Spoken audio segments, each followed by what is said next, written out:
نحمده ونصلي على رسوله الكريم الحمد للہ والصلاة علی النبی۔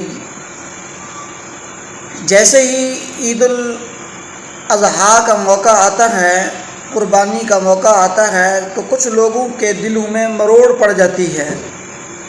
کچھ لوگوں کے پیٹ کے اندر مروڑ ہونا شروع ہو جاتی ہے اور یہ کہنا شروع کر دیتے ہیں کہ دیکھو عید الاضحیٰ کے موقع کے اوپر بے جا جانوروں کو ذبح کیا جاتا ہے اور ایسے ہی فضول جانوروں کو ذبح کیا جاتا ہے، جانوروں کو تکلیف پہنچائی جاتی ہے۔ یہ لبرل قسم کے لوگ اس فریضے کے اوپر انگلیاں اٹھانا شروع کر دیتے ہیں کہ خواہ مخواہ کا خون بہایا جا رہا ہے، اس طرح نہیں کرتے کہ کسی غریب کو جا کر راشن لے کر دے دیں، اور اسی طرح کسی بیوہ عورت ہے اس کے گھر کا چولہا جل جائے گا، تو اس طرح کی باتیں کرنا شروع کر دیتے ہیں، لیکن یہ نہیں دیکھتے کہ اس کا بنیادی مقصد کیا ہے اور اس کی بنیاد کہاں سے ہوئی ہے۔ رسول اللہ صلی اللہ علیہ وسلم نے اس بارے میں کیا فضیلت بیان کی ہے، اور اسی طرح جن لوگوں کے پاس اتنی بڑی بڑی گاڑیاں ہیں، بنگلے ہیں، ان لوگوں کو نہیں کہیں گے کہ بھئی آپ اتنی کوٹھیاں بنگلے بنا کر بیٹھے ہیں، اتنے یہ بنانے سے بہتر ہے کہ آپ کسی غریب فقراء مساکین کا بھلا کر لیں، اس طرح نہیں کریں گے۔ لیکن جو قربانی کرنے والا ہوگا، اللہ کے راستے میں دینے والا ہوگا، اس کے اوپر یہ اعتراض کرنا شروع کر دیتے ہیں۔ لیکن لوگوں کے دلوں کے اندر جو فرضیت اور قربانی کی جو اہمیت ہوتی ہے اس کو ختم کرنے کی کوشش کی جاتی ہے کہ لوگ اس سے دور بھاگنے شروع کر دیں اور یہ جو فرضیت ہے اس کو ختم کر دیں۔ لوگوں کے دلوں سے یہ اہمیت کو ختم کرنے کی کوشش کی جاتی ہے۔ اگر دوسری طرف اس کی معیشت کو دیکھا جائے تو اس قربانی کی وجہ سے کہ پاکستان کا اور دوسرے ممالک کا، جہاں پر بھی اسلامی ممالک ہیں، وہاں پر یہ قربانی کا فریضہ سر انجام دیا جاتا ہے، تو اس کی وجہ سے اس ملک کو کتنا فائدہ ہوتا ہے، اس ملک کی معیشت کو کتنا فائدہ ہوتا ہے، اس چیز کے بارے میں ہم نہیں سوچتے۔ دیکھیں، ظاہر ہے کہ ایک جانور ہے، اونٹ ہے، اونٹ کو جب ذبح کرنا ہے تو اس کا 5 سال کا ہونا ضروری ہے، اور اسی طرح اگر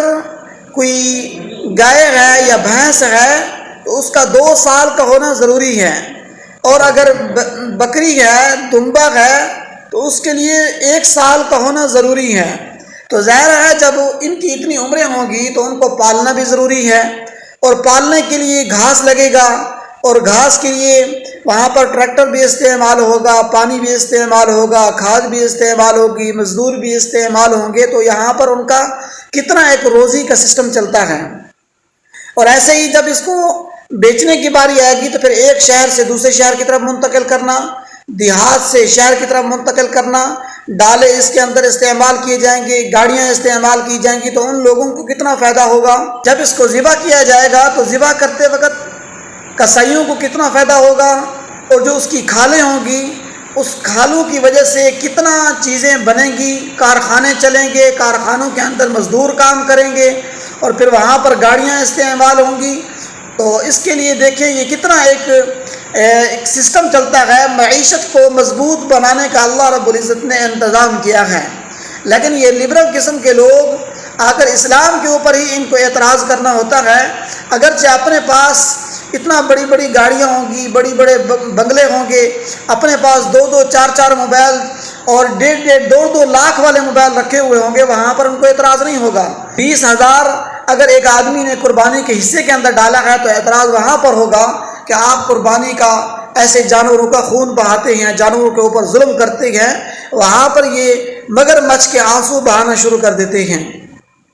تو یہ دیکھا جائے کہ اسلام کا حکم کیا ہے۔ جب اسلام کے حکم کو ہم فالو کرتے ہیں تو اس کی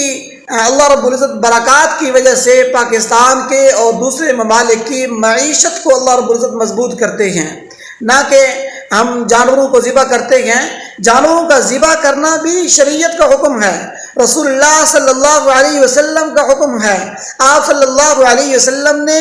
خود اونٹوں کو ذبح کیے، ان کو نار کیا ہے، تو ان کا نار کرنا، ان کا ذبح کرنا یہ شریعت کے عین مطابق ہے